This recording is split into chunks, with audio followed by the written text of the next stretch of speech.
नमस्कार। आप सुन रहे हैं द बॉलीवुड रेडियो और मैं हूं आपके साथ आकाश। दोस्तों, आज के इस पॉडकास्ट में बात राजेश खन्ना और उनकी मुफलिसी के दिनों की करेंगे और कहानी सुनाने वाले हैं मुश्ताक खान। मुश्ताक खान ने एक इंटरव्यू दिया। मुश्ताक खान एक मशहूर एक्टर जिन्हें आपने ज़्यादातर फिल्मों में देखा है कैरेक्टर रोल निभाते हुए, और राजेश खन्ना के साथ उन्होंने एक फ़िल्म की थी और उस फिल्म के ज़रिए और बाद के दिनों में किस तरीके से राजेश खन्ना अपनी मुफलिसी के दिनों में अकेले पड़ गए थे, इसके बारे में मुश्ताक खान ने एक इंटरव्यू में जानकारी दी और उन्होंने बताया कि फ़िल्म इंडस्ट्री कितनी बेरहम और बेदर्द होती है कि अपने पहले सुपरस्टार के साथ भी उसने ऐसा सलूक किया जिसे शब्दों में बयान नहीं किया जा सकता।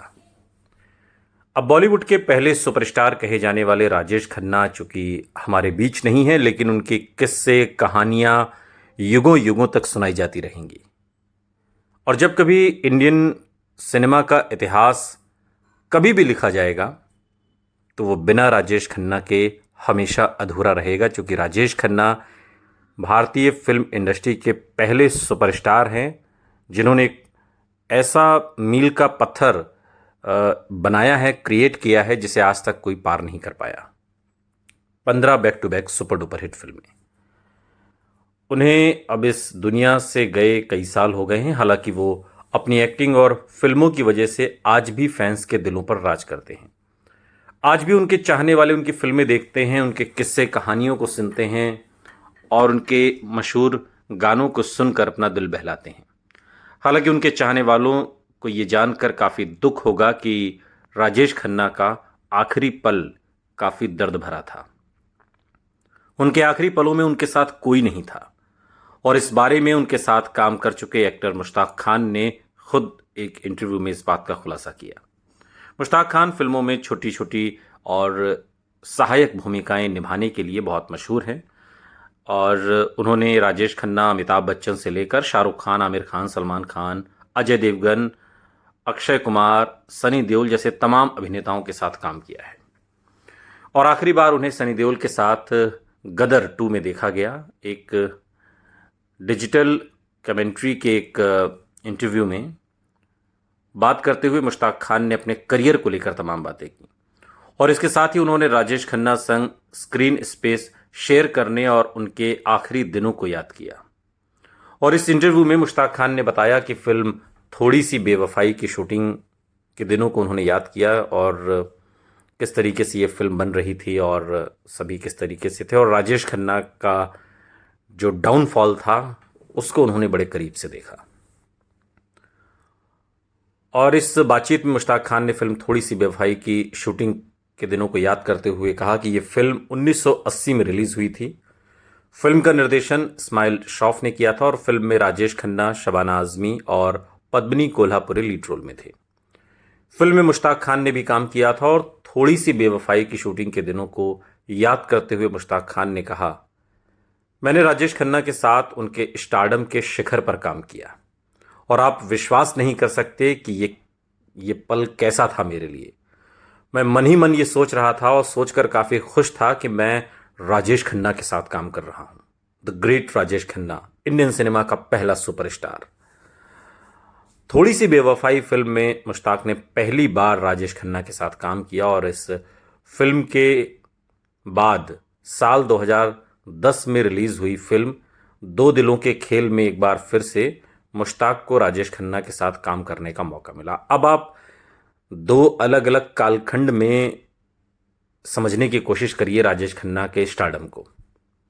साल 1980 राजेश खन्ना का वो दौर जब राजेश खन्ना की बेशक फिल्में 1969 से 73 वाली कैटेगरी में तो नहीं थी, लेकिन राजेश खन्ना का चार्म था। वो दौर राजेश खन्ना का जिस दौर में मुश्ताक खान ने काम किया, और फिर वो दौर जब राजेश खन्ना को फिल्म इंडस्ट्री भुला देना चाहती थी। साल 2010 में रिलीज हुई दो दिलों के खेल में एक बार फिर मुश्ताक ने राजेश खन्ना के साथ काम किया और इस फिल्म की शूटिंग के दौरान मुश्ताक ने महसूस किया कि जैसे उनके साथ कोई ना हो, उनके यानी कि राजेश खन्ना के साथ। वो राजेश खन्ना जिन्हें थोड़ी सी बेवफाई में मुश्ताक खान ने देखा था, और वो राजेश खन्ना जिन्हें अब 2010 में दो दिलों के खेल में मुश्ताक खान ने देखा। उन्होंने अपना आकर्षण और स्टारडम खो दिया था, ये मुश्ताक खान ने इंटरव्यू में बताया। और मुश्ताक ने आगे बताया कि एक बार फिर उन्हें राजेश खन्ना के साथ काम करने का मौका मिला, और उनके निधन से कुछ साल पहले दो दिलों के खेल फिल्म में उन्होंने काम किया, और ये बिल्कुल अलग था। उनके साथ वहां पर कोई नहीं था, कोई भी नहीं। यही जीवन है, ये फिल्म इंडस्ट्री है, और आपको इसे स्वीकार करना होगा। ये हर किसी के साथ ऐसी ही है। ऐसा नहीं है कि सिर्फ राजेश खन्ना के साथ फिल्म इंडस्ट्री बेरहम हुई। अब बेरहम हम लोग इसलिए कह रहे हैं क्योंकि हमने उनके सुपर स्टारडम को देखा है। मैंने थोड़ी सी बेवफाई फिल्म में जब उनके साथ काम किया तो उनका स्टारडम पीक पर था। उनके आगे पीछे लोग लगे रहते थे, जहां से गुजरे वहां पता चल जाए राजेश खन्ना आ रहे हैं तो शूटिंग करना मुश्किल हो जाता था। और वही राजेश खन्ना जब साल 2010 में दो दिलों के खेल में फिल्म करते हैं तो उनके साथ कोई नहीं है। और मुश्ताक की बात कहते कहते भावुक हो जाते हैं। मुश्ताक आगे बताते हैं कि एक बार उन्हें राजेश खन्ना के साथ काम करने का मौका मिला, और उनके निधन से कुछ साल पहले ही ये फिल्म उन्होंने की थी। ये बिल्कुल अलग था, कोई उनके साथ नहीं था।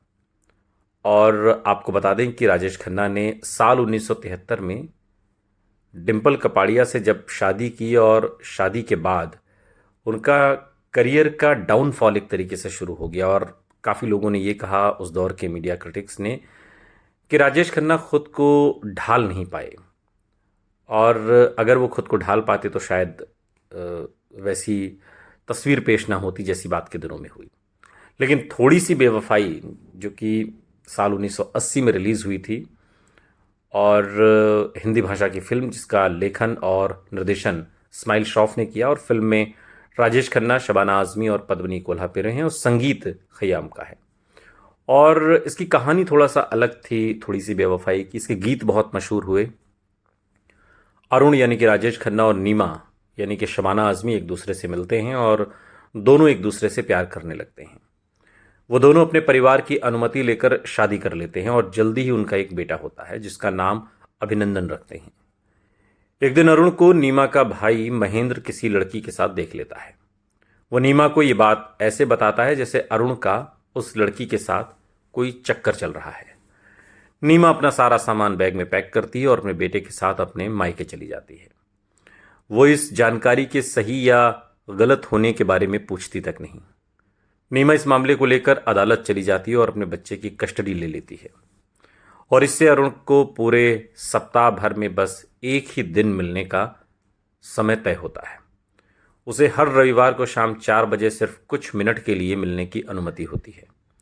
वो इससे काफ़ी दुखी रहता है, और कई सालों बाद वो अब अभिनंदन, चूंकि जब बड़ा हो चुका है और वो कॉलेज में पढ़ता है, उसे कॉलेज में एक लड़की से प्यार हो जाता है, और वो दोनों एक दिन बाइक पर गाना गाते हुए जाते हैं, और ट्रक से उसके बाइक की टक्कर हो जाती है।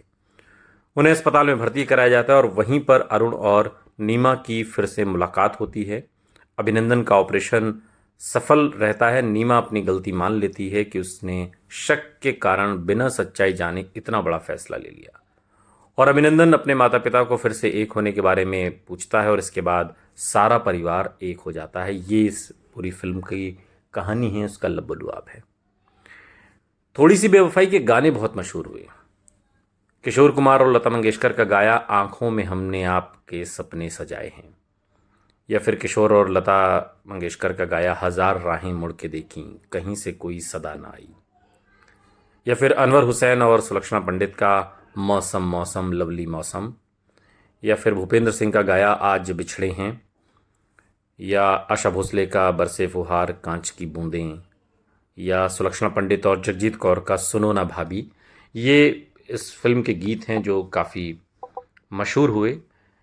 इसके अलावा राजेश खन्ना के डाउनफॉल पर हम बात कर रहे थे। डाउनफॉल राजेश खन्ना का इसलिए भी कहा जाता है चूँकि बदलते दौर के साथ अमिताभ बच्चन ने उस तरह की फिल्में की जिनमें एक्शन था, जिनमें रोमांस था, जिनमें थ्रिलर था। राजेश खन्ना इससे चूक रहे थे, और वो सिर्फ रोमांटिक इमेज को लेकर ही काम कर रहे थे। तो दर्शक बदल रहे थे, दर्शकों का मिजाज बदल रहा था और राजेश खन्ना अपने आप को बदलने के लिए तैयार नहीं थे। उन्हें लगता था कि दर्शक उन्हें वैसे ही देखना चाहते हैं। हो सकता है कि दर्शक उन्हें वैसे ही देखना चाहते हों, लेकिन नई पीढ़ी कुछ अलग मांग रही थी और राजेश खन्ना उसे समझ नहीं पाए और धीरे धीरे फिल्में उनकी लगातार फ्लॉप होती गईं और दर्जनों फिल्में वो साइन करते रहे। नतीजा ये हुआ कि धीरे धीरे स्टारडम खो गया और फिल्म इंडस्ट्री ने भी अपनी आंखें फेर लीं, जिसका जिक्र 1980 और 2010 के बीच में जो फ़र्क आया है उसको मुश्ताक खान ने एक इंटरव्यू में बताया। सुनते रहिए द बॉलीवुड रेडियो, सुनता है सारा इंडिया।